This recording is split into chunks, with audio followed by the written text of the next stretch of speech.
Good morning, T-Wolves. I'm Josh. And I'm Luke. And this is T-Wolf TV for Tuesday, May 9th. We have range this week. Please move your vehicles before 2:30 p.m. or risk having your car locked in. Did you order a yearbook? Check the list on the window by the attendance office to see if you have paid for a yearbook. If you haven't paid, do so now to avoid the possibility of not getting one or waiting in long lines on yearbook day to buy one. Yearbooks are $60 in the finance office.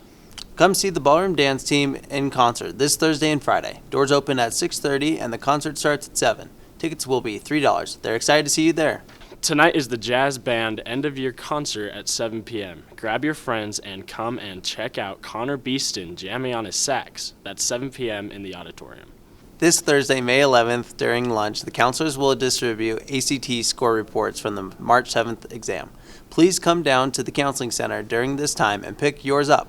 Students or their parents/guardians can only pick up their own report and cannot pick up score reports for friends or siblings. There's a new German 1, 2, and 3 combined course at Timpanogos High School. This course will meet during A2 and cover topics like food, movies, holidays, activities, clothes, and yes, the German language. This is a great way to start in German class with no prior experience or continue learning German. Good luck to the girls lacrosse team who takes on Lehigh here, and to the boys lacrosse team who travels to Lehigh. Go T-Wolves! For T-Wolf TV, I'm Josh. And I'm Luke. Remember, T-Wolves, we love you all.